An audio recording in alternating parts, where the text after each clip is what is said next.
Good afternoon, everybody, and welcome to this session. On behalf of Australian College of Road Safety Victoria chapter, I would like to welcome you to this session. Before I start, I would like to do the acknowledgement of the country. We acknowledge and pay our respects to the many First Nations of Australia who continue to be sovereign custodians of their countries and the sovereignty of the Maori in New Zealand. We acknowledge the ongoing traditional custodians of the lands on which we live, work, and learn, and pay our respects to elders who have passed on the legacy of knowledge and culture to the future generations. May this sharing of knowledge through Mataranga Maori and Aboriginal and Torres Strait Islander ways of knowing, being, and doing guide you with wisdom and courage as it enhances our collective futures. For those of you who do not know me, my name is Amir Sapani. I'm Director of Safe Path Consulting and a proud member of Australian College of Road Safety and the committee member of the Victoria chapter, ACRS Victoria chapter. And I'm very pleased to chair this session today, which is about Victoria road crash data or road safety data that we have today. Most of you know that around November 2023, Victoria State Government and Department of Transport and Planning released the latest version of the Victoria road crash data. And at that time, I got the privilege to manage the team who coordinated this great initiative, and in collaboration with the other key players, which are Transport Accident Commission, Victoria Police, Department of Health, and other parts of Department of Transport and Planning. So I know the challenges behind this and the great effort they put together in order to update the Victoria crash data. Today we have invited three great speakers to talk about the data, to give you more information about that, and show you a few use cases to utilize the data to improve safety on the road network. So what I can do now, I would like to share with you, I copy and paste the link to this Victoria crash data in the chat box.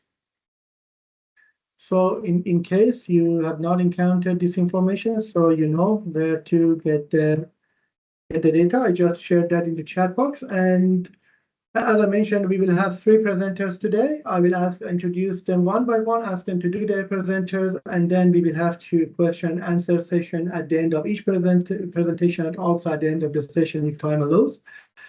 Please share your questions in the question answer chat box that is available on your top bar. The second next to chat, you have the question answer. Please share your questions there. So we will try to address the questions as many as possible during this webinar. So I just stop talking and introduce the first presenter to you. Our first presenter is Mr. Matt Allen. Matt is the Manager of Road Safety Data and Insights with Road Safety Victoria at the Department of Transport and Planning, with 5 years experience as a transportation engineer specializing in road safety. He has worked across a diverse range of areas in transport and road safety engineering, where he has gained experience in road safety evaluation, network planning, road infrastructure, and speed management, policy development and development and delivery of road safety data, insight systems, and tools. Matt started his career in Christchurch, New Zealand, before moving to Melbourne, Australia, to join the Department of Transport and Planning and contribute to delivering the Victoria Road Safety Strategy 2021 to 2030. Matt is passionate about his work and the direct impact it has on saving lives on our road network. Matt completed a Bachelor's in Engineering, a Bachelor's of Engineering Honours in Civil Engineering at the University of Canterbury. The topic that Matt is going to talk about is overview of Victoria road crash data. Matt, I hand it over to you to start your presentation, mate. Awesome, thanks, Amir, and hopefully everyone's seeing that on the screen there. So as Amir has mentioned, I'll be speaking to you today about our Victorian road crash data sets, how these are developed, and what's published on the Open Data Portal. So before I do step into the nitty-gritty of road crash data, it is important to first understand how government is delivering road safety. I think most of those present today will know or have seen this before, but just in case anyone isn't aware, Road Safety in Victoria is delivered by a partnership comprised of the Department of Transport and Planning, or DTP, the Department of Justice and Community Safety, the Department of Health, Victoria Police, and the Transport Accident Commission, or TAC. Road Safety Victoria, RSV, as part of DTP, lead the Road Safety Partnership and are responsible for developing our road safety strategy and planning and ensuring collaboration between the partnership. And I guess just acknowledging road safety is really complex. It takes a collective response across the partnership of these government agencies, but also our industry partners and the Victorian community to deliver road safety in Victoria. And again, probably a popular slide, you've seen it before from people from DTP, RSV, but Victoria is a recognised leader in road safety across the globe. We have a track record in leading the introduction of life-saving road safety policies and delivering road safety programs across our network, as you can see on the slide here. Our goal by 2050, like the Commonwealth, is to see no lives lost on our roads by 2050. And we know it is going to take a combination of efforts to see that next step change in reductions. You can see we're starting to lag in the sort of final years of this graph here. And though the jury may still be out on what those efforts should or will be, what we do know is that to measure our progress against this target, we will need to measure, capture, and report road trauma as a result of road crashes on our network.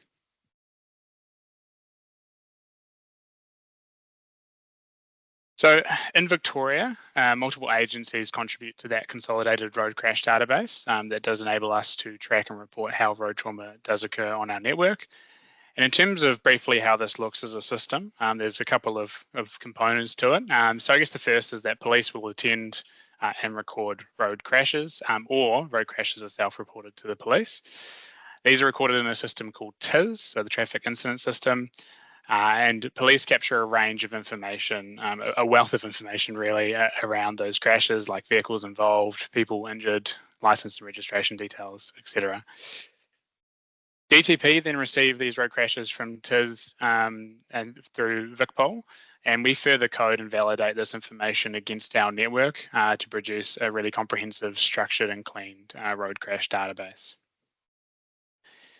And after these crashes have occurred, and sometimes many, long after these crashes have occurred, TAC receive hospitalisation data from health via Hospitals and Ambulance Victoria, which is then uploaded to TIS and used to confirm validated injury levels and number of people injured in that crash that's been reported.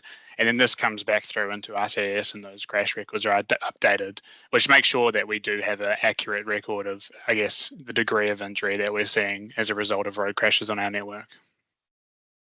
And I guess just this shows that working together, the Road Safety Partnership produces, a consolidated road crash data set, together. And this crash data set is really a foundational piece of our road safety strategy and countermeasure development. It's not the only thing, but it's incredibly important for us to develop our program and projects and also evaluate those program and projects as well.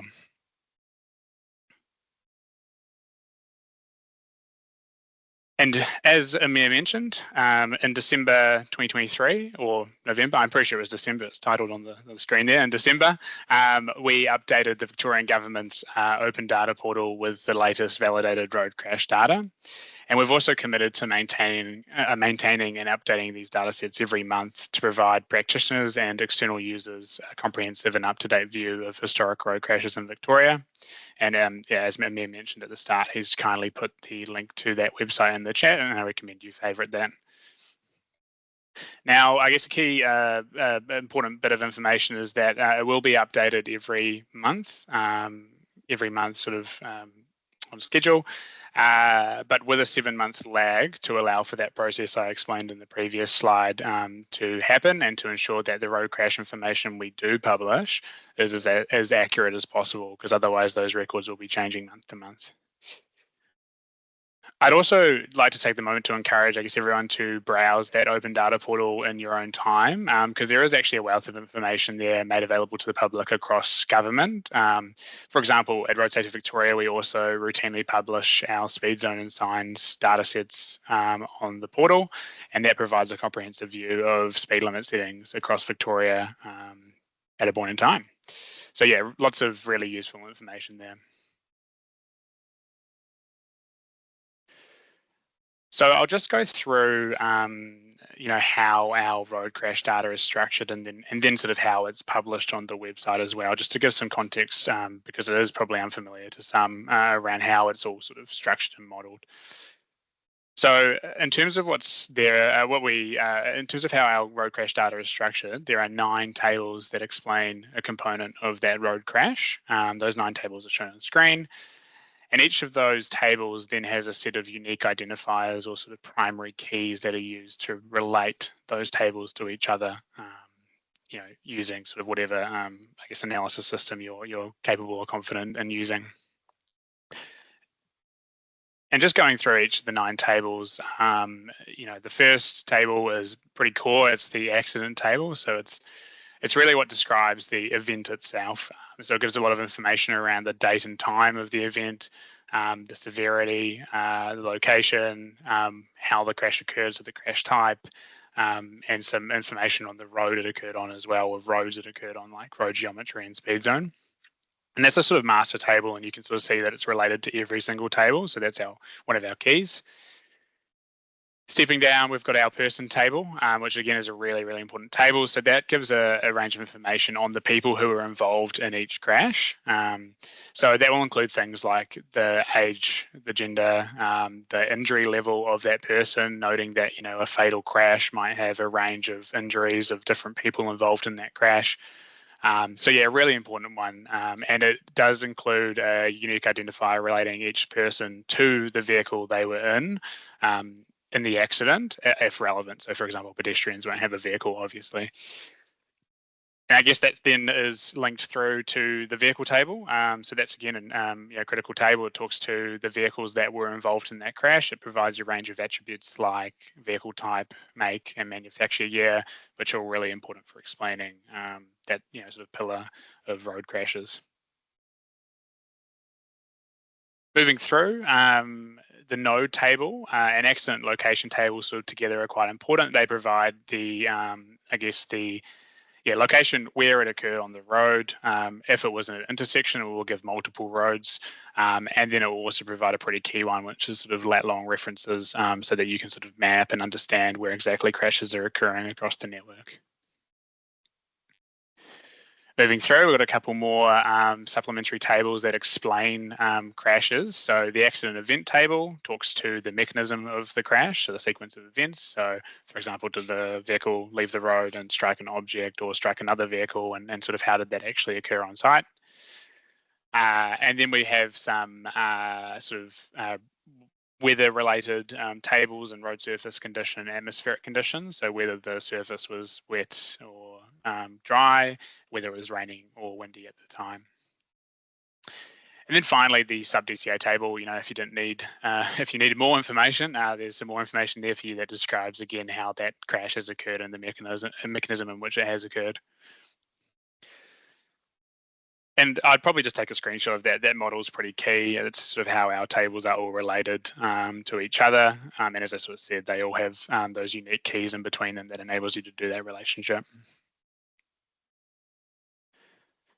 So in terms of what is then uploaded to our open data portal, I guess there's 3 set of key artifacts to consider when you're interacting with this data there.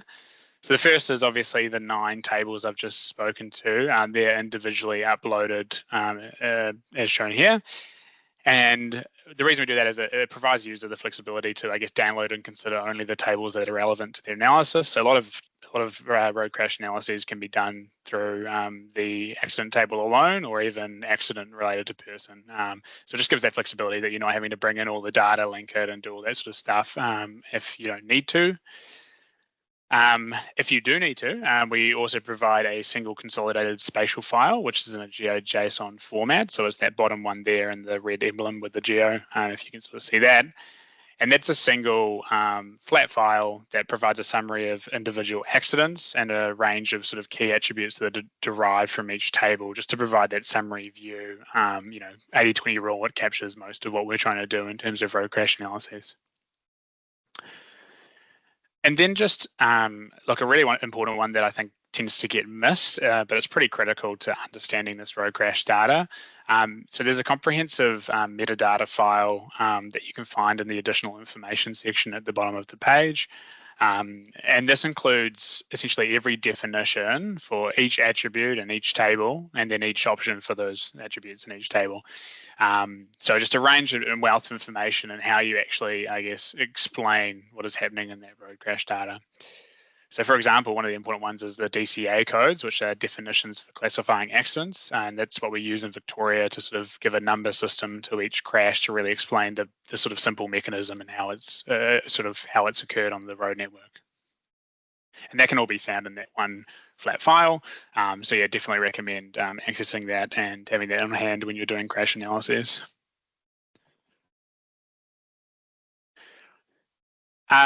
And I just want to take some time. So in addition to the regularly updated data sets on the Open Data Portal, we also are maintaining currently an ArcGIS online version of that GeoJSON file.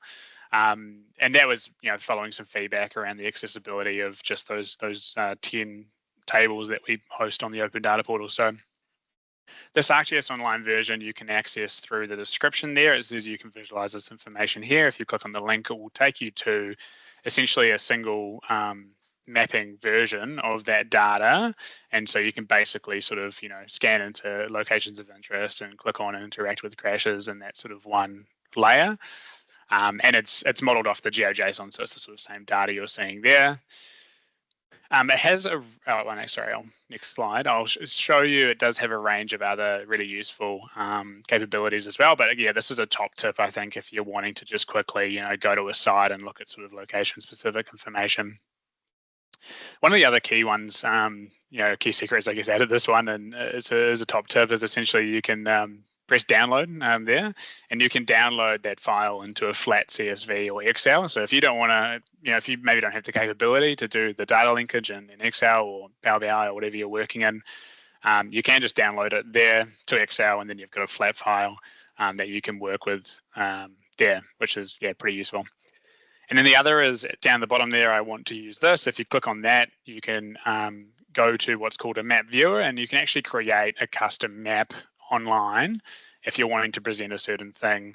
Like, for example, we had a query around clustering of crashes. So all the points sort of layer on top of each other. So at an intersection, you might have one point, but it represents 29 crashes. And you can take this to Map Viewer and actually customize what you're looking at quite simply using the sort of basic UI and create a map, export to PDF, and away you go. So it's all really good, but I would just flag that it is an interim solution.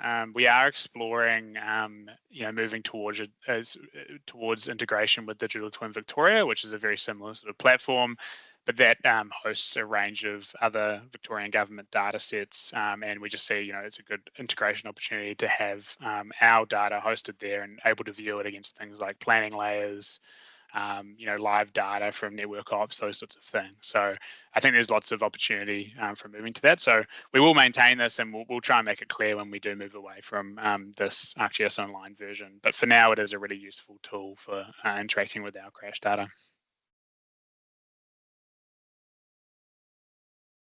So I hope that's been a helpful presentation, I guess, on what currently is available through our Open Data Portal. And there is, as Amir said, a great deal of work done by multiple organisations behind the scenes to really get here and maintain and publish this data sets.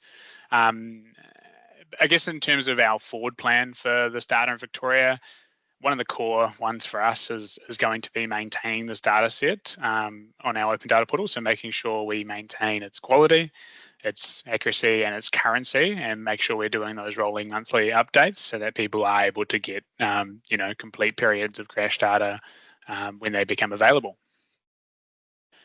And I guess above and beyond this, we are now looking as well around how we can improve the data's accessibility and integration. And I mentioned before, one of those would be integration with other systems and tools across government like Digital Twin Victoria, just to really, leverage off and what other agencies are doing and sort of maximize the insights that we can get from this data set. We're also looking to provide a range of enhanced sort of reporting on our website. Now that we've published this data, we want to make sure we can report from it and provide easy to access sort of, trends and summaries of road crash data as we move through the year. And then finally, I think some of the next presenters will talk through some of the cool products and tools that are available for using this data, but we want to make sure we are developing a range of road safety products and tools internally in government, but also for externals to interact with not only this crash data, but other road safety data that's available to the public. And then I guess, yeah, internally, look, it's an ongoing effort across the partnership to improve data linkage of the data that's had across multiple agencies. So we will continue to do that, and hopefully that feeds through into this road crash data in the future, just making sure we can, again, really explain how road crashes are occurring in Victoria. And then finally, we are committed to improving what we publish, or what data we do publish in the Open Data Portal. So please, continue to visit that page and sort of keep abreast of what we are uploading as an organisation. So, for example, we are looking to release our OSRAP road risk ratings or star ratings in the second half of this year on the Open Data Portal. So, yeah, be good to watch the space and check in and see what's being uploaded there. Perfect. Well, that's me, and ready for some questions. Thank you very much, Matt. That was a great presentation, very insightful presentation. And I myself, I was involved and I learned something new out of your presentation. That was great. Now we are getting to the question and answer session for this presentation. Before I start that one, I would encourage you to put your question in the question and answer box rather than in the chat. And maybe if you have any discussion, you can do the discussion in question and answer box as well. That gives you more flexibility in terms of reaction or if there is any question that you like. So I would encourage you to use that question and answer box. So we have one question, Matt, here. So does this have all the data back to 1987 or whenever, or it's just 5 years both? Yeah, it's a good question, actually, and I probably don't cover that well in the Prezzo. So it's back to 2012. It was just around managing the volume and veracity of data, I guess, but I'm happy to consider going further back. But yeah, I think it was just around managing what we publish and the size of data we publish, and so it's sort of integrated with other products, because I know people tap into that platform as well. But yeah, happy to consider if there's a genuine need for that data historically, then I'm absolutely happy to consider requests for that. Thank you, Matt. So is there any other question from Matt? Please feel free to put it in the chat box, not the chat box, question and answer box. So Matt, while there might be other possible questions, I have a question from you. If there is any questions or issues found in the database, is there any way or channel that they can contact the department or someone in the department to ask their questions? Also a very good question, Amir, and yeah, again, something I probably should have covered. So we are currently migrating websites, but at the moment on our original Vic Roads website, there is a help desk email box that's monitored called crashstats at whatever is roads.vic.gov. So I'll grab that link and put it in the chat so that people can have that on hand. But yeah, essentially we monitor that inbox. If there's any issues, reach out to them. And then we essentially manage that through TTP essentially and try and rectify those issues. That's great. Thank you, Matt. So it seems there is no new question unless my question and answer box is not up to date. Let me double check that. Okay, so there are more questions. Yes, that's another question. Is there any underreporting? What is an estimate of the underreporting in the crash data? Yep, again, probably something I should have on hand. I can follow up on that. We do have underreporting, especially in sort of serious injuries and minor injuries. So I will need to get back to you on that. But fatalities, not so much. But yeah, serious injuries, minor injury, there are rates of underreporting. I'll fetch the most recent sort of estimates of that value and sort of circulate that. Thank you, Matt. Very quick note that I can add to Matt's comments is that one main thing that I think meant to mention that as well is that in terms of serious injuries, the previous versions were massively underreported, but this version is very close to the TAC serious injury data, which is a great advance and improvement in this database. So you don't need to necessarily have access to TAC data to get the accurate serious injuries. So you can just getting through this publicly available data. Okay. Thank you, Matt. And it seems there is not a question. Maybe every time I need to go out and come into get back to the question and answer to ensure that there is no question. Yes, there is. Oh, yes. So another question from Tia: Are there ways to keyword search for things like motorcycle overtaking or something like that? That's a good question.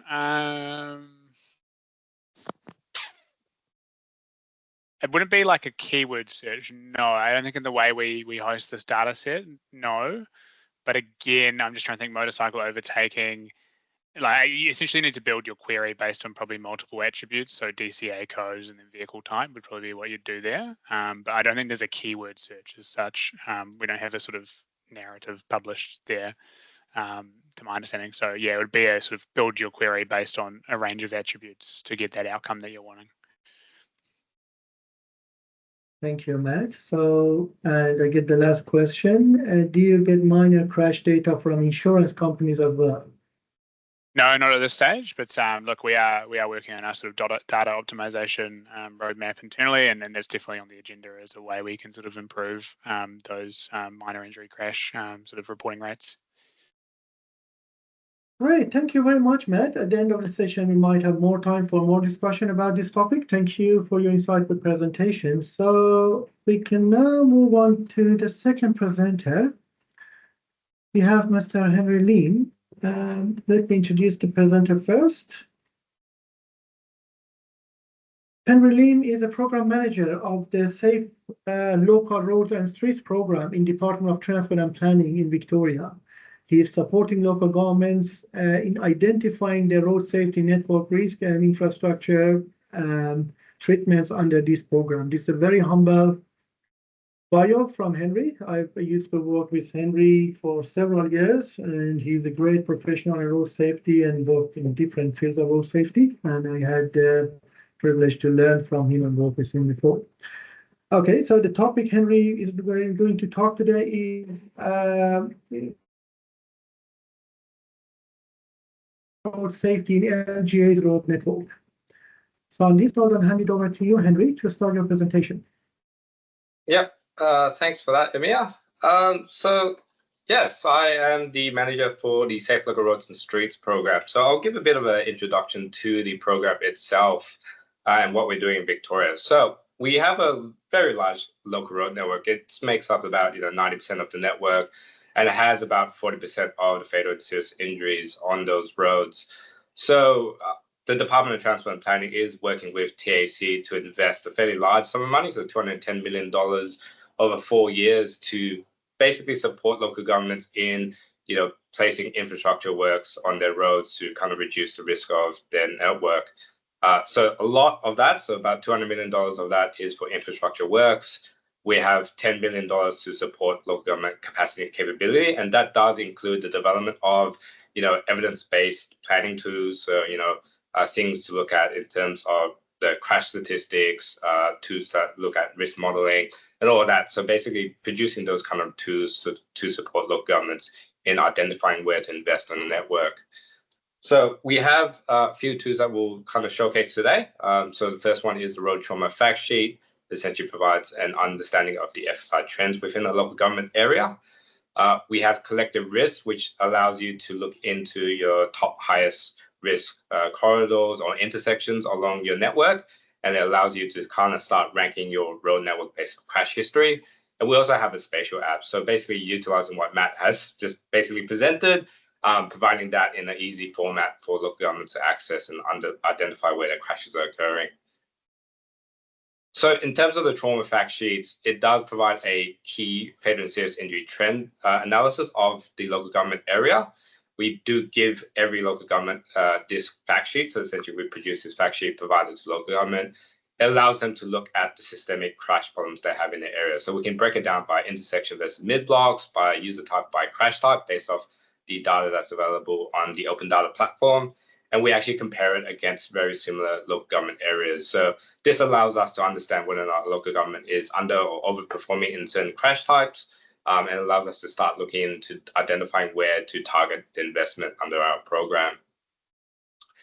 We do so compare against other similar LGAs. These are the LGAs. We have metropolitan interface, which is your growth areas. You've got large regional cities, large shires, and then you've got your small shires as well. So there's 79 local governments in Victoria that we have produced this fact sheet for. So we'll go for an example of what we do with the fact sheet. So in Cardinia, for example, we have a high proportion of motorcyclists and vehicle occupant FSIs. So that's coming out from the report, and it is showing up as high compared to other similar LGAs. So, LGAs in growth areas where we expect maybe more cyclists or more pedestrian type crashes occurring, just because there's a larger growth area and there's a lot more people walking around. We're not seeing that in Cardinia. And we predominantly know that Cardinia is a growth area, but they still have a large rural network. So we can see that through the amount of mid-block type crashes as well. So the run-off road type crashes that we see in high-speed rural roads, that's still coming up through the trauma data that we're seeing in Cardinia. And mid-blocks here, it's making up about 67% of crashes.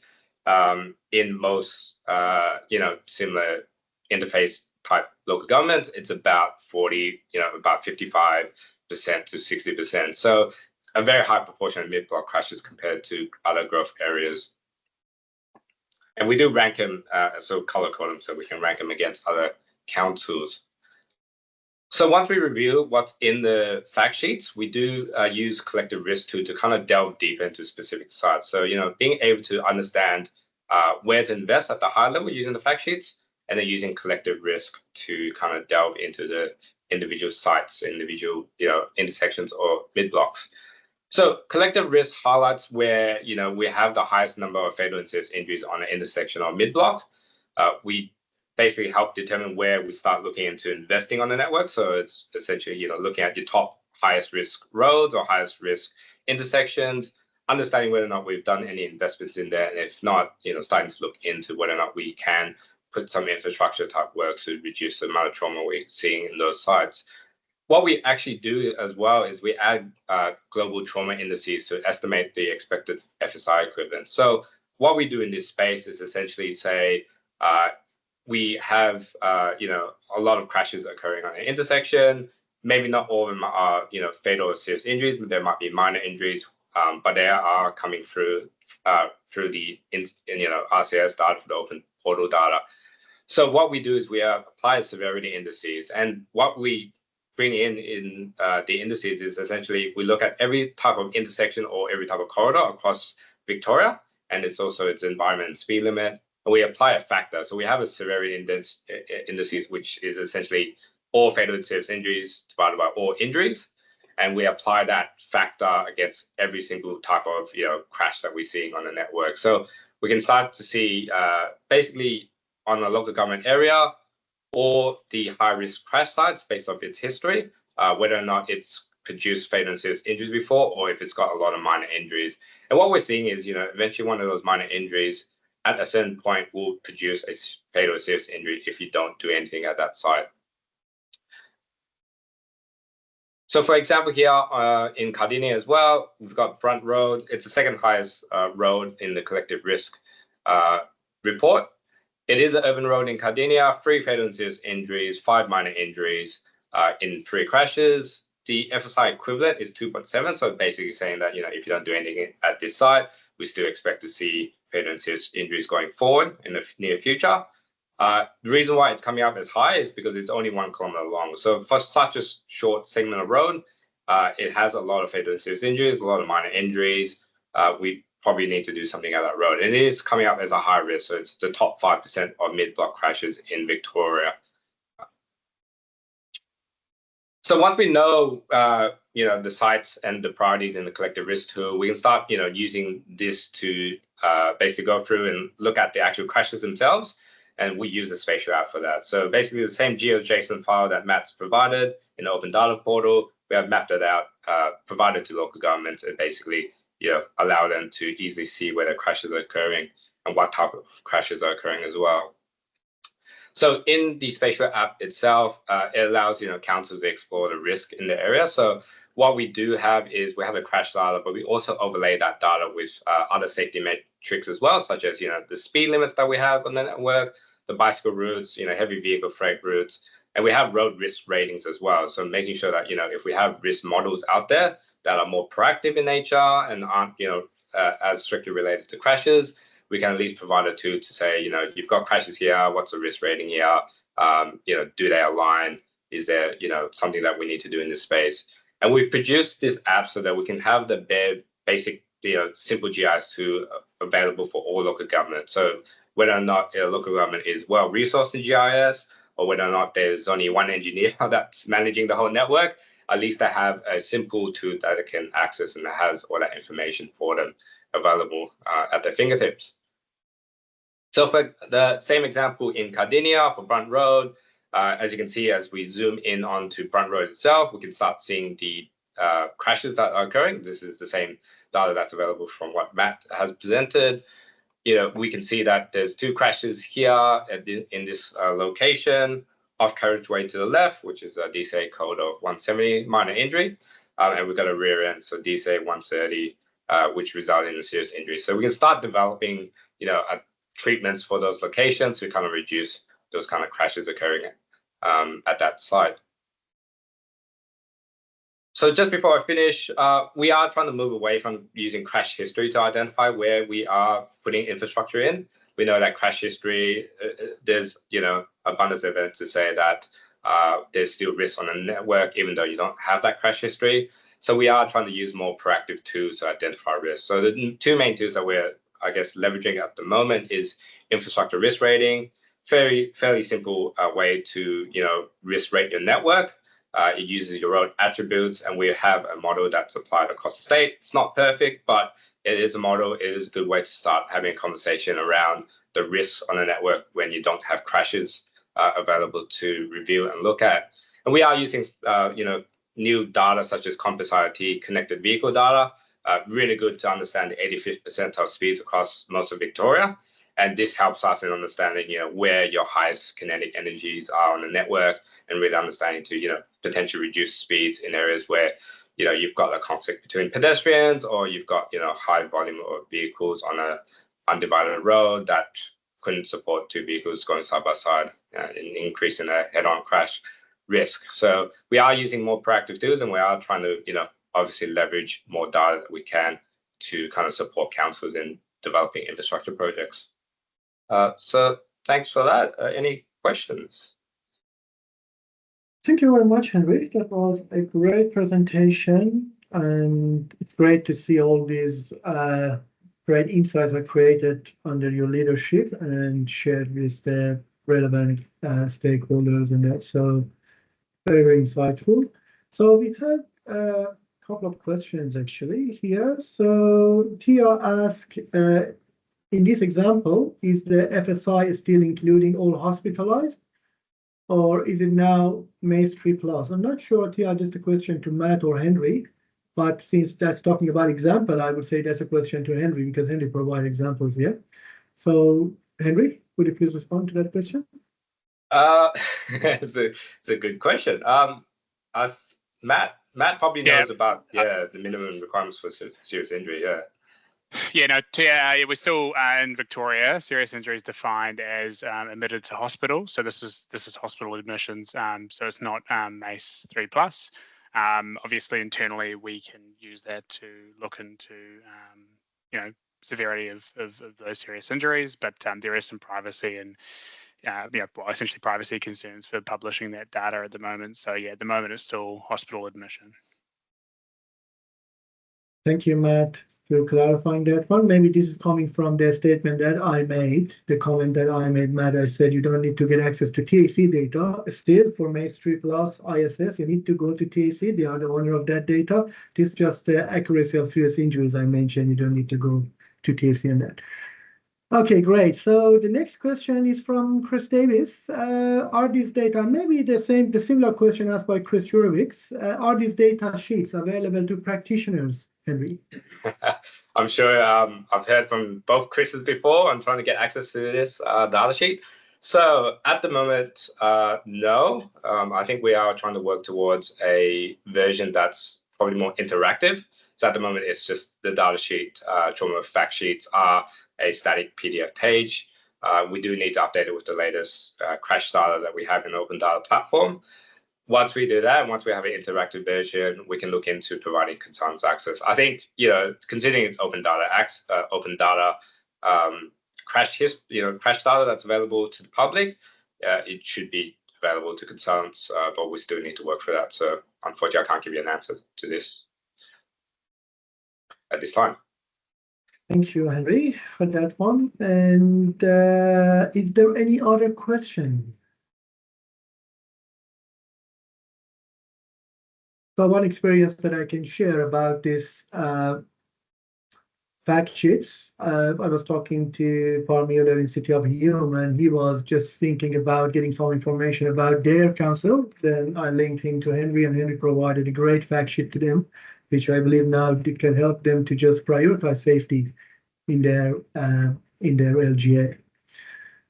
Yeah, I think if there's any concerns or anyone that wants access to a local government data fact sheet, let me know, and we can look into what the use case is and potentially provide access to that. So yeah, just give me a buzz.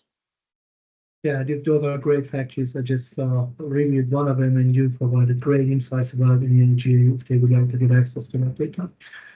Great, thank you very much, Henry. So it seems there is no other question unless I need to update my Q&A box. No, there is no other question. Thank you, Henry. Hopefully at the end of session, we will have more time for discussion. So there might be more questions from you. Thanks. And I go to the next presenter now. Okay, the next presenter is Associate Professor Ashim Debnas. Ashim is an Associate Professor of Transportation Engineering and the head of the Civil and Environmental Engineering discipline at Deakin University. He's the director of the Safe Future Mobility Research Lab at Deakin, where he leads a strong multidisciplinary group of researchers interested in safety and mobility research. With strong engagement with the industry and government bodies, he has delivered research projects worth more than $3.5 million funded by major transport departments and agencies in Australia. He sits on several transport and road safety committees in Australia and internationally and provides editorial services to key transportation journals and conferences. He's passionate about training future leaders in civil and transportation engineering through his teaching and research activities. Today, Ashim is going to cover two topics in this webinar. The first one is utilizing crash data to understand road trauma issues and improve road infrastructure. And the second one is exploring alternative data sources when crash data is unavailable. Ashim, I hand it over to you to start your presentation.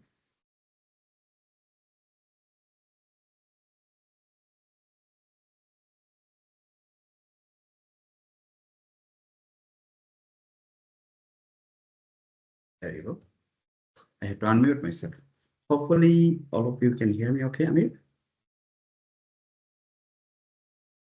Of course, I'm just using one screen, yes, so I won't be able to see you. Okay, wonderful.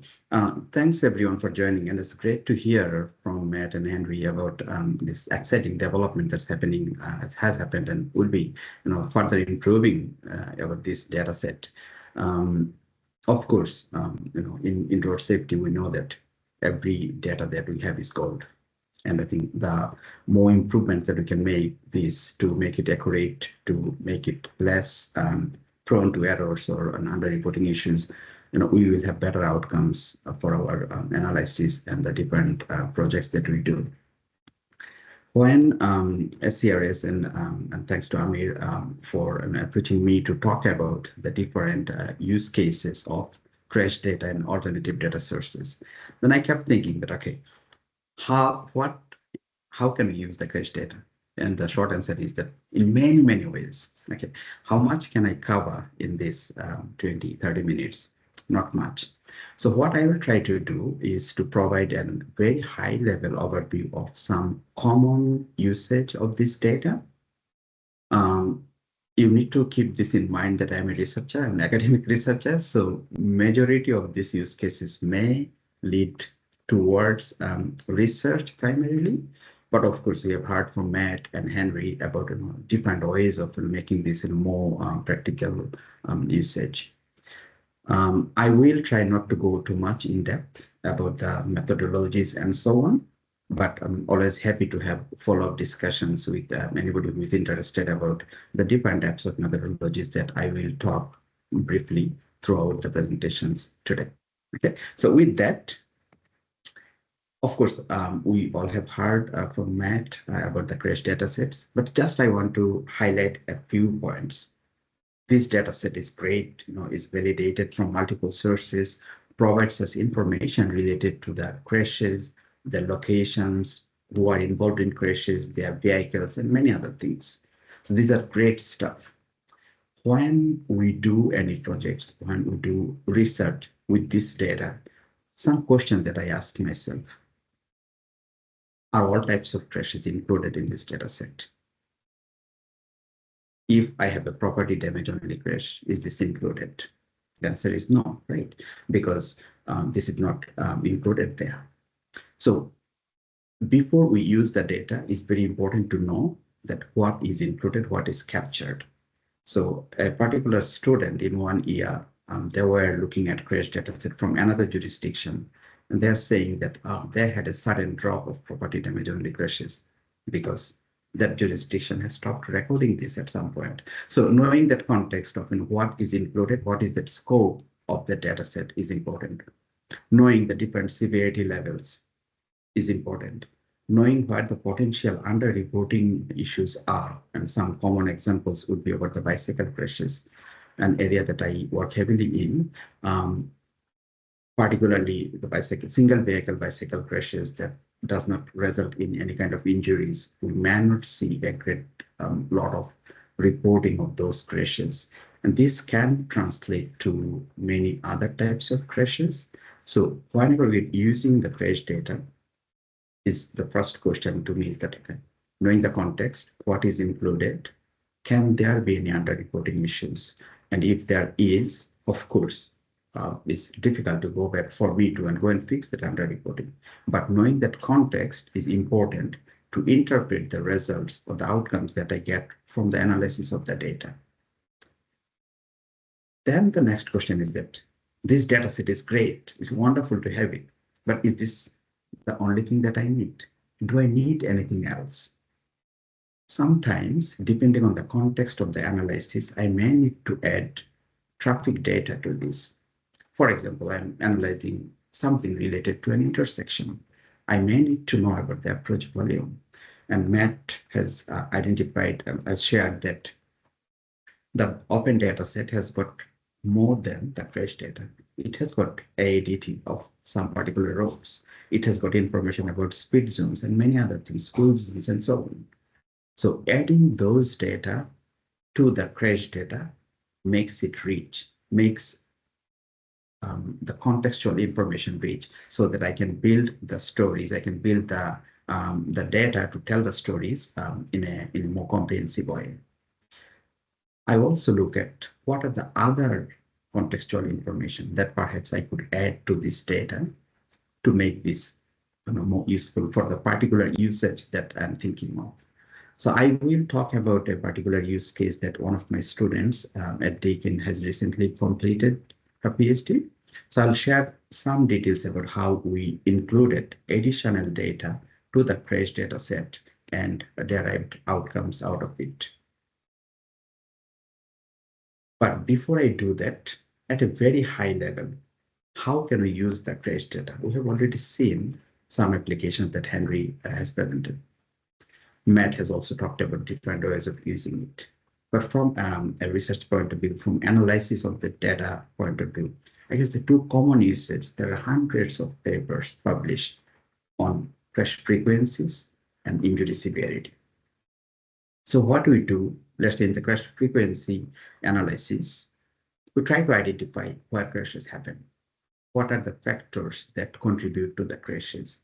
Is it primarily related to the vehicle factors, or the person factors have got some issues in there?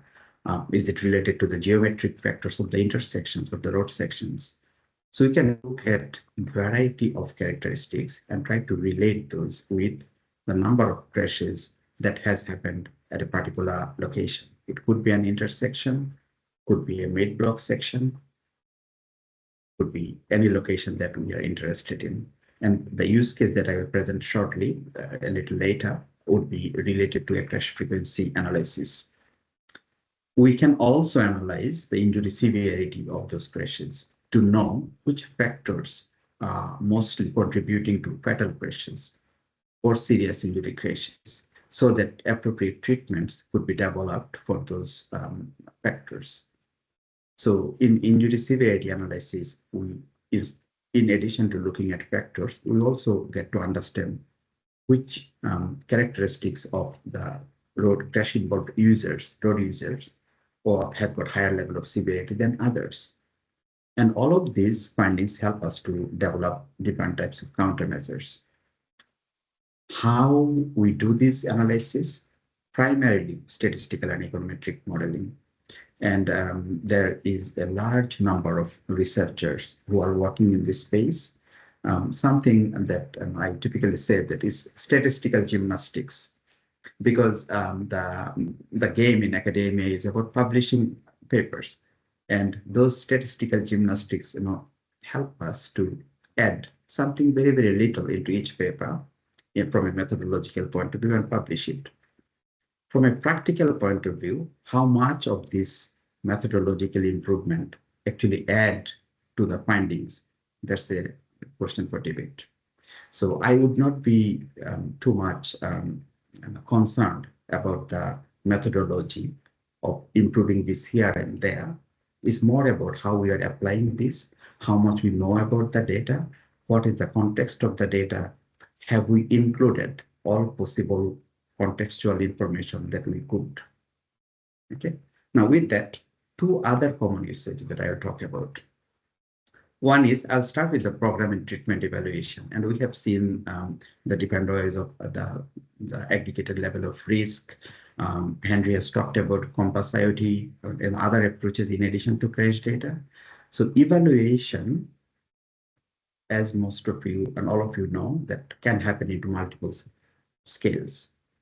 Usually the crash data-based evaluation, typically of long-term evaluation, because if you think of a particular intersection, we need to have sufficient number of crashes. And I hate to say this because it's a quite unethical thing to do, because if we don't have sufficiently large number of crashes at a location, we don't have enough confidence in the data.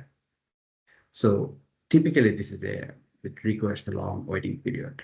But if you have the data, it allows us to do a before-after analysis. You can compare crash counts, you can compare crash severity, you can do collision diagram-based analysis for a particular location, and black spot identification, another controversial topic, but this is possible to be done.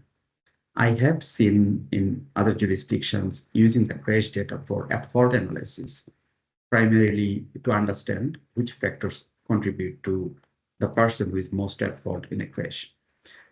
In the Victorian data, I have done some investigation and some discussion previously with others, but I haven't found a way to get this. But at some point, perhaps we can improve our data set to look into that. Now, with all of these high-level overviews, a particular case study from crash frequency analysis that I want to share today. Sadia, one of my PhD students at Deakin, she is completing her PhD. She looked into the pedestrian involved crashes at intersections in Metro Melbourne.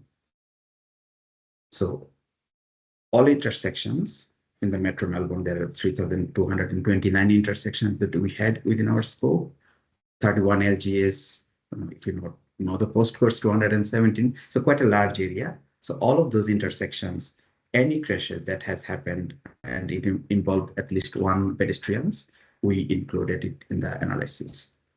We looked at two types of factors. One is the location that a crash, where it's happening, that intersection characteristics, which type of intersection it is, the geometric characteristics, traffic characteristics of that intersection. And then we also looked at area level factors for an entire area. So thinking of the Melbourne CBD, is it the case that all of those crashes that's happening at that location have got some common characteristics so that we can look at that spatial correlation in our analysis. So both crash location and area level factors we looked at. And what we did, when we looked into the crash data set, of course, it has got heaps of information about the road characteristics, intersection characteristics. But we wanted to get more contextual information, like the geometric characteristics, thinking of lane width, the crosswalk width, thinking of many other factors like number of lanes that people would be crossing, so that we know the distance. We can think of whether there is a crosswalk was present near an intersection, was there any parking, bike lane, tram lane, were there any shops nearby? What about the median? Is there a pedestrian refuge area? Type of median and type of crossing. So we got heaps of characteristics, and credit to Sadia, who collected all this data from these 3,229 intersections in Metro Melbourne. Some snapshots given here using NIAM maps primarily. This data was captured. So we included this geometric data with the crash data to add contextual information. Further to this, we also looked into the area level factors. So for example, we looked into ABS website. It has got heaps of information about population, median income, employment status, gender ratio, and many other things. We captured those at LGA level to include in our analysis. We also use an ArcGIS to get some land use data through request from DECA. So from this spatial data set, we gathered some information about the land use of that particular location where an intersection is. We also looked at some other information like the distance to public transport stops, so that gives some indication of people which way they would be walking towards the intersection and how they could get involved in crashes. Now, with all of this, I'll not take you through to the details of the modeling, but as I said, if anybody is interested, I'm happy to have a follow-up chat. So we have this intersection-based analysis where all the intersections were done to look at the intersection characteristics. There is also area-based analysis where all this land use and other information and how two intersections nearby each other have got similar characteristics in terms of contributing to pedestrian crashes. And then we combine them together. So we did a simple ordinary least square regression model to start with, looked into global Moran's eye to understand whether there is any spatial autocorrelation for intersections that are nearby each other. And then eventually we did a geographically weighted regression model through a multi-scale analysis. Now, what did we get out of this? So some examples here for you to understand this. So anything that has got a plus sign that had got a positive correlation with crash. So for example, if it is a crash cross intersection, it had more number of pedestrian involved crashes. If you think of land use as commercial, the number of pedestrian crashes were lower. So if an intersection is in an area where the land use is commercial, it has got lower number of crashes. And the different color coding, primarily you see all this green color here, that's showing in the whole Metro Melbourne, which intersections were actually significant, statistically significant. So if I look at multiple intersection, this particular variable, we see that it was significant in intersection in some of these areas, but not in others. But think of cross intersection, it was predominantly everywhere, except a little in this western side of it, and in the Mornington Peninsula, of course. So we can understand from here the relationship between which type of intersections, which characteristics of those roads contribute to larger number of crashes and so on.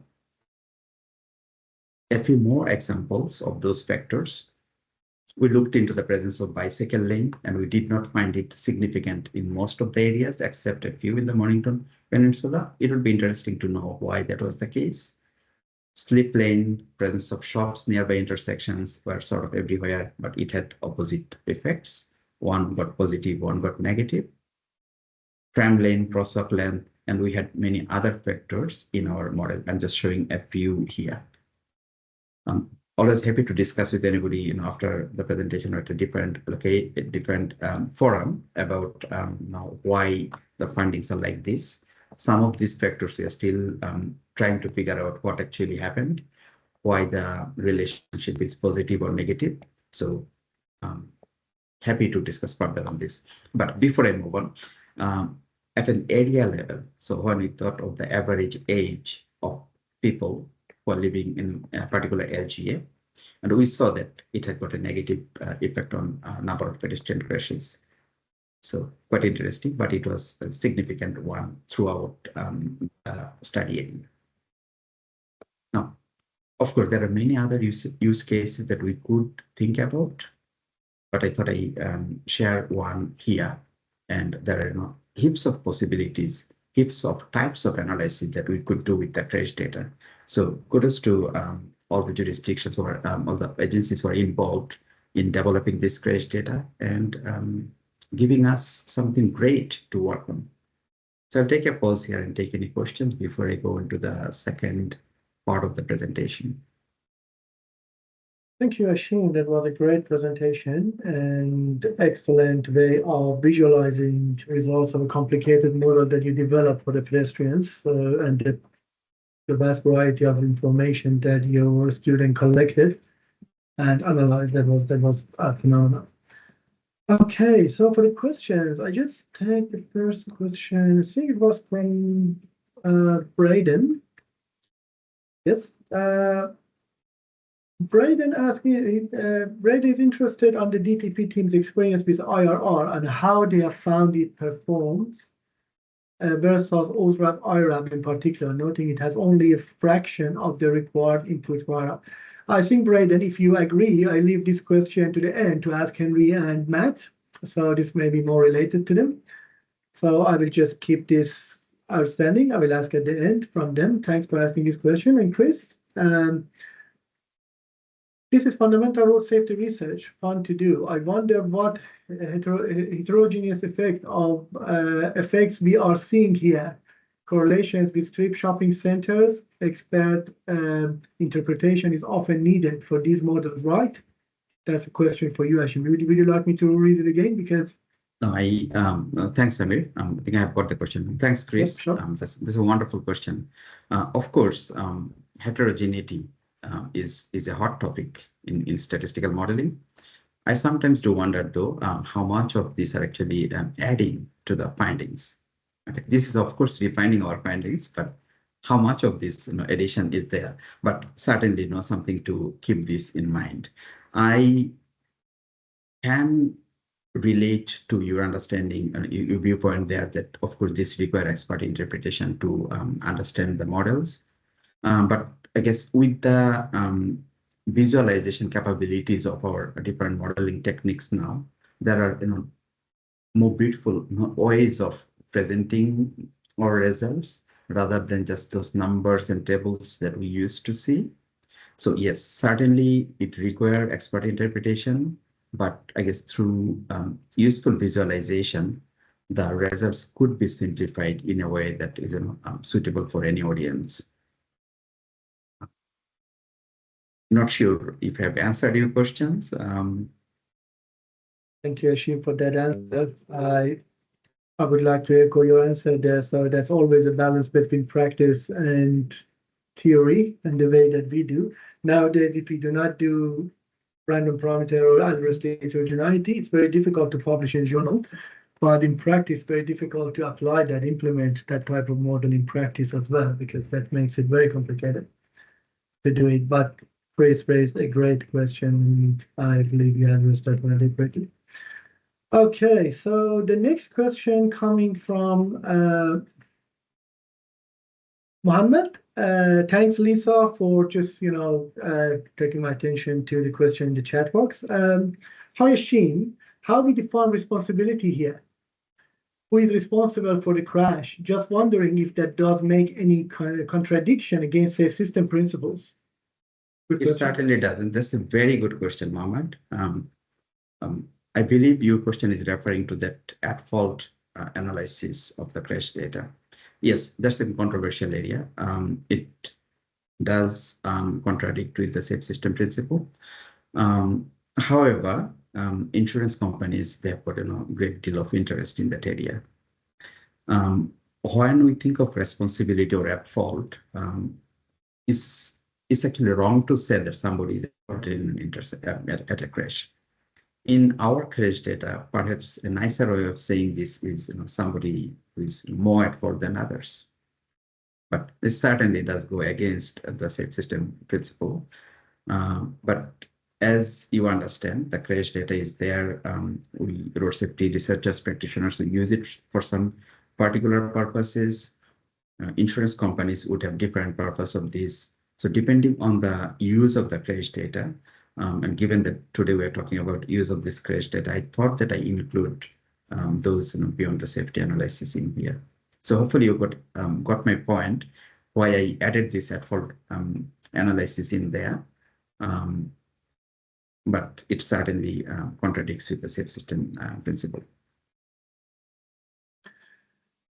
Great, thank you very much, Hashim. So I think there is no other question, and now I would like you to, unless I just received something just now, I don't know. No, there is nothing in my chat box. So Hashim, would you please continue on to your next presentation? That would be great. Thank you. Sure. How are we doing time-wise?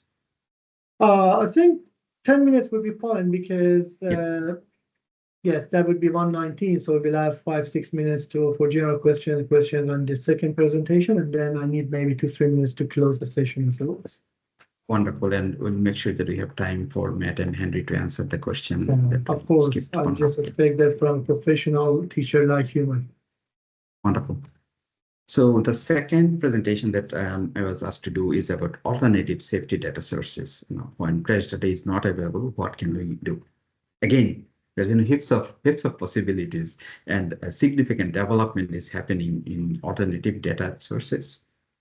We have already seen about Compass IoT from Henry's presentation. I'll touch a bit on that, but I also want to talk about why we need to look at alternative data sources and what are the common types of data sources that we mostly are using.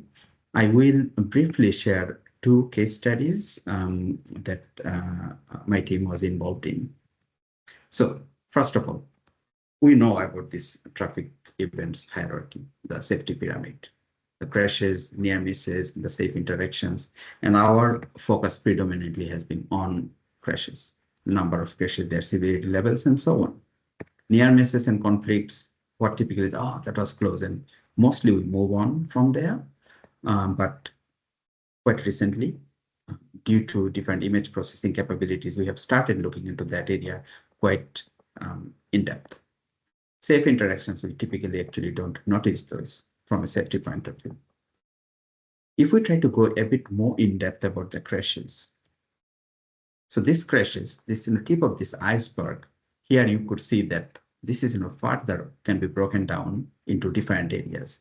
And this pyramid was developed many years ago by Christer Heiden, a professor from Sweden. So fatal crashes at the top of this iceberg, serious injury.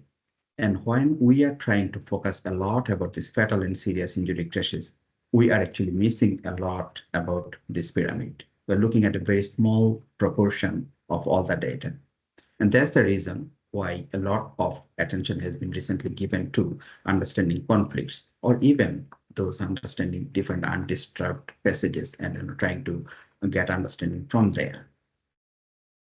If we try to look at only the crash data, the problem is that, of course, it's an reactive approach, right? Crashes would need to happen, need to accumulate for sufficient number of years so that you have got sufficiently large number of crashes to analyze statistically. Does not give us much information about the pre-crash process. but with more comprehensive data sets, we get some insights about the pre-crash. Conflicts, on the other hand, or near misses, whichever way you call it, they happen more frequently than crashes. So with a relatively short period of time, you can get a large number of conflicts to analyze. So for crash data, you might need to be waiting 2, 3, 4, 5 years to get sufficient number of crashes. With 1 to 7 days of data, depending on traffic volume and conflicts, for some particular location, you can get sufficient samples to derive a good level of understanding. So because of these reasons, traffic conflicts, near misses are used as a promising alternative. And this is ethically appealing because you don't have to wait for crashes to happen. You try to understand the safety deficiencies before it happens, right? And I'm sure that this is not new to anybody, but I just thought I re-emphasize the need for us to look into traffic conflicts. How do we gather conflict data? I wish we had a data set like our crash data set that where we have got conflicts data from all over Victoria stored there and we can use it.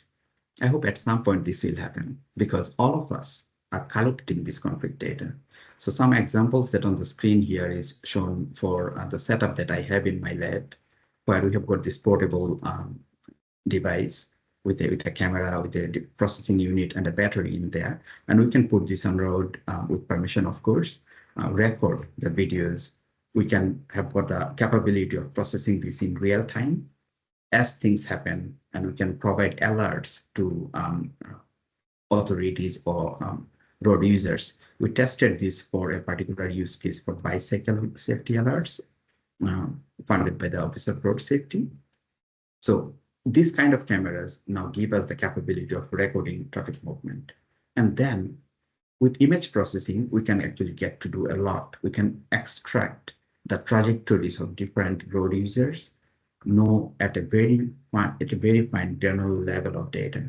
And once we know their trajectories, speed, direction, we can derive heaps of indicators. So some couple of examples here. This was done at an intersection in Carbon. This is for an roadwork site in New South Wales. And by looking at multiple vehicles, you can get their acceleration speed, you can know their deceleration profile, you can know how close they are. So there are many ways of getting this conflict data through image processing. However, something that I need to tell all of you is that there are many image processing tools available, but not all are the same. There are some which have been validated, which perhaps have got a bit more level of acceptance than others. So any image processing tool that you're using, I would encourage everybody to think about the validity part of it, how accurate the data is coming out of that image processing tool. Now, how do we measure conflicts? I will share a couple of common indicators of measuring conflicts on near miss. Time to collision is a common one. Without going to depth into the definitions and all of this, let's look at this example. Two vehicles going into one lane, 40 and 60. Think of a particular time at 8 o'clock. If we assume that their direction and speed will remain like this, it will not change. We can project at what time they will collide. And that is the time to collision. And this time to collision, we can measure at every fraction of a second. So from there, we have got a profile of time to collision, and we can try to understand how close two vehicles would have been. And if they have avoided a collision, what was the closest point?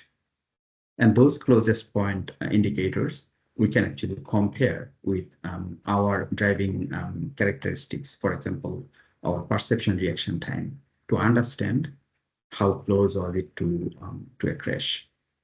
This time to collision has got some derivatives. People have used time to accident, time exposed, time integrated, etc.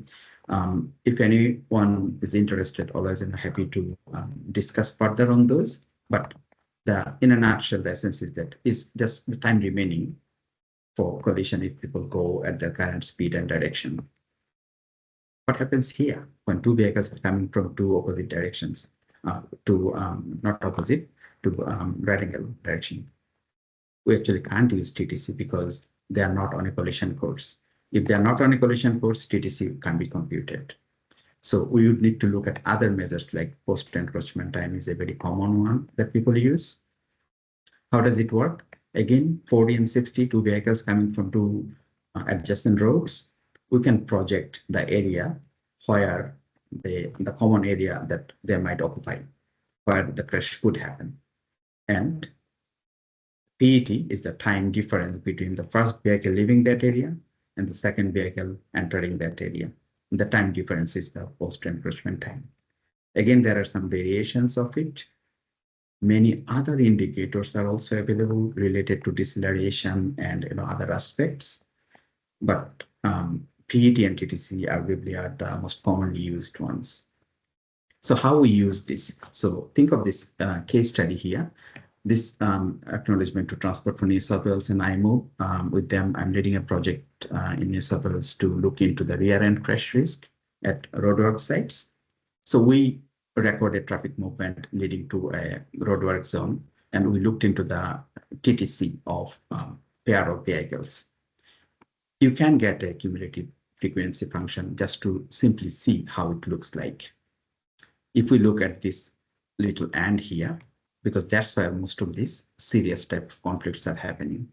So what we showed in this bottom graph here, the TTC from 0 to 5 seconds, and we see that you can get roughly what proportion of TTCs are less than 1 second.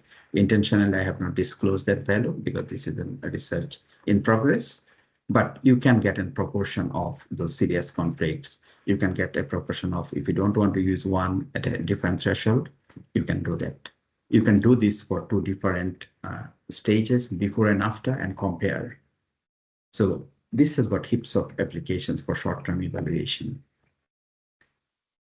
Probe data. Sorry, Ashim, just sorry to interrupt you. If you could wrap up in a couple of minutes, that would be great. Sure. Thank you. I've got only 2 more slides.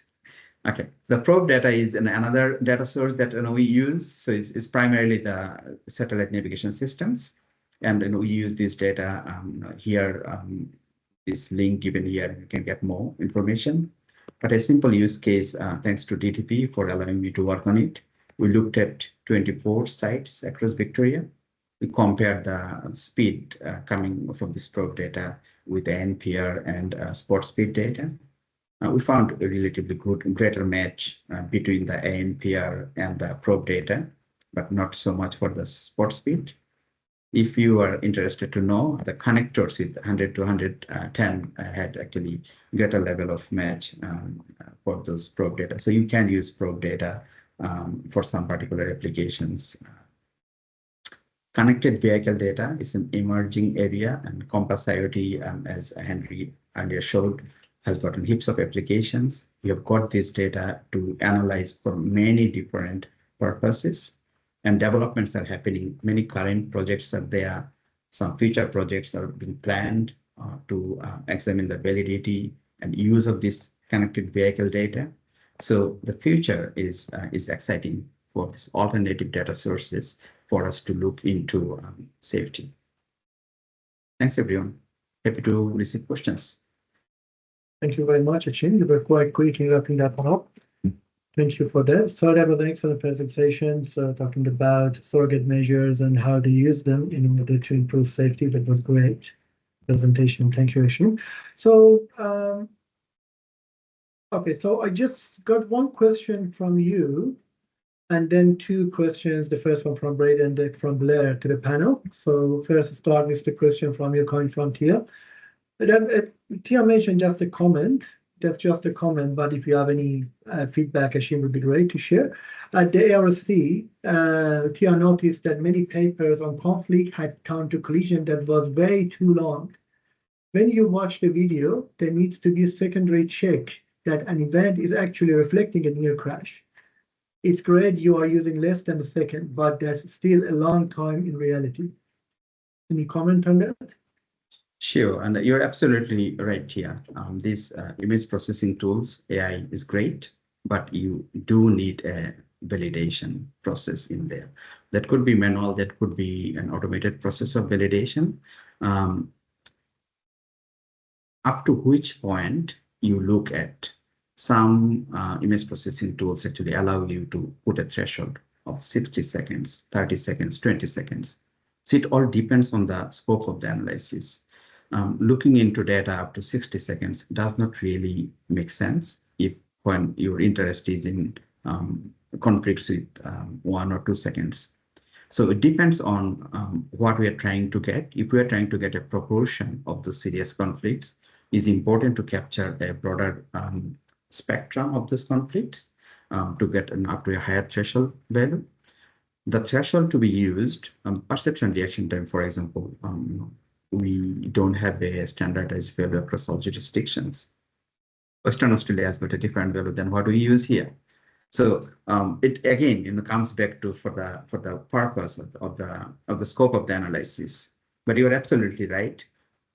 My team and a few others that I know works in the traffic conflict space, we never rely on AI generated outputs fully. There always need to be a validation process, and often it requires manual validation. Couple of colleagues in my team, the one that's saying that I have started seeing things because they are going through hours and hours of videos trying to do those manual check. But if we don't do that, the likelihood of having error in our AI generated conflicts could be high. Thank you for that, Ashim. So I return back to the Braden's question, which was asked 30 minutes ago. Thanks for your patience, Braden. So this is to you, Matt and Henry. Interested in the DTP team's experience with IRR and how they have found it perform versus OSRAP IRAP, in particular noting it has only a fraction of the required inputs for IRAP and so should be significantly cheaper when undertaking assessment, which will be a challenge for LGA in particular. Yeah, so we've done some work to validate the IRR tool, specifically in rural environments against sort of historic crash rates. So that's sort of validation exercise. And yeah, we do find that it correlates really strongly, I guess, the increase of IRR score with the increase of sort of trauma by travel rate.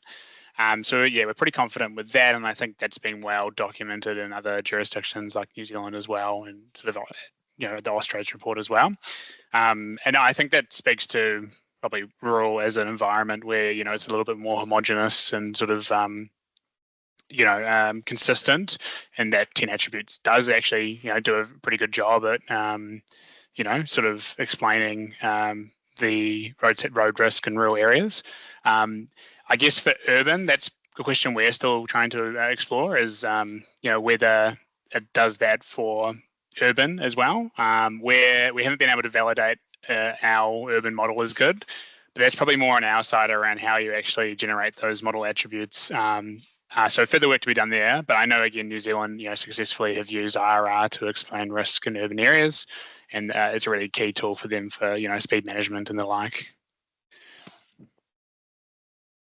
Yeah, I'd like to add to that just the fact that when we talk to councils on the infrastructure risk rating model, it's a model that they've never, had access to previously. So the fact that they've got a model that risk rates their network, they've got somewhere to start, and it's really good for them to actually utilize that and actually say, this is the reason why that road is a high risk. This is the reason why we're reducing speeds, and have that conversation to their councillors, to their to the residents, to people that live there, and say this is the reason why, rather than coming up and saying we're just going to reduce speeds without any evidence to back it up or any model that backs that up. So it's a really good way, even though it's not 100% perfect. We know it doesn't work in urban areas, and there's still a lot of validation we need to do in the regional space just to get the data and the model that we have right. It's at least starting that conversation with councils and actually giving them a tool to kind of leverage where they've never had before, especially in relation to speed management and having a conversation on speeds. So it's quite important in that space. And I think IRAP, it's good, but trying to get IRAP in all these small local roads where we know for a lot of these small rural roads, the factors are quite simple in making that a high risk road. So for us, having a simpler model that can be easily communicated makes a world of difference for us. Thank you, Henry. We have very limited time, maybe 2-3 minutes to go to another question from Blair Turner. So this is to all the panel members. This is a question to everyone. So if you could please provide a very short and clear answer to it, that would be great. So we can just save some time there.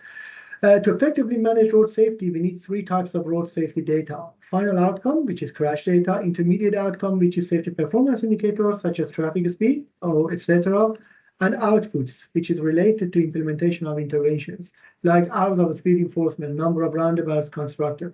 We are quite good with our final outcomes data, and we're making progress on intermediate data collection. However, globally, we are weak on our output data. This also required for performance management. Are there any efforts to collect this output data in Victoria and link it to the other data to effectively manage road safety outcomes? Well, I can't say for the rest of the other programs that we're managing, but for our Safe Local Roads and Streets program, we are collecting that data. So we are collecting geospatially collected, treatment data, where we're putting speed humps, where we're putting roundabouts. We're doing this because we are planning to use data such as the probe data, compass IoT data to do evaluation. And that's very important. So having really good data sets to be able to do before and after data, we need to match that with geospatially collected data on where we're putting in treatments. And once we've collected really good data in that space, we can easily just go back and say, what's the before and after speed profile, what's the before and after crash statistics at that location. So it makes our life and evaluation easier. So with the expectation that we have a lot more probe data and that probe data becomes way more reliable for evaluation, I would see that we should. For program's sake, to make evaluation a lot easier, they would collect that data as well in a way that can make it easier for them to evaluate and use probe data in that space. So eventually we would head to that space. I'm not sure what other programs are doing, but we are, planning to do that in our space. Yeah, just going to add to Henry and agree with that approach that he's taking. I think that's fantastic. And I know that for the broader programs, it's definitely on the agenda. It's challenging. There's lots of resource to capture that information, but it's definitely high on our agenda, especially for that evaluation purpose as well. But what I would say is actually this is where IRAP is potentially a good one to talk to. I spoke to the fact that we'll be looking to release our new data at some point in the sort of middle of this year. But what we're seeing early signs through that data is it does capture that sort of high level network change in terms of that infrastructure. So I think what we can see is for our divided network, in terms of the change in median barrier, in terms of travel coverage, it's practically 100% now. It used to be way down on that, and we actually are able to use IRAP as a tool to capture that change in infrastructure for those purposes. So I think that again is speaks to why that is an important tool, for measuring change on the network. Thank you, Matt. Ashim, any quick comment on that? I think Matt and Henry has. I don't have anything further to add. But that's a very great question, Blair, and certainly we need to look at all 3 levels. Thank you very much, Ashim. We are now at 1:30 p.m. So just 2 quick points. If you're not a member of ACRS, please go look at the ACRS website, and there are lots of benefits of becoming a member, like these webinars that we have, lots of trainings in it. It's worth it. I would encourage you to see the website, and also an evaluation survey will be sent post-webinar, and we would appreciate if your feedback and suggestions for future topics and events. So thank you very much for your attendance, and I would like to thank the 3 presenters that we had today for the excellent presentations, and also the audience for the great feedback and questions that they asked. So thank you very much, everyone, and now we conclude this session. Have a great day.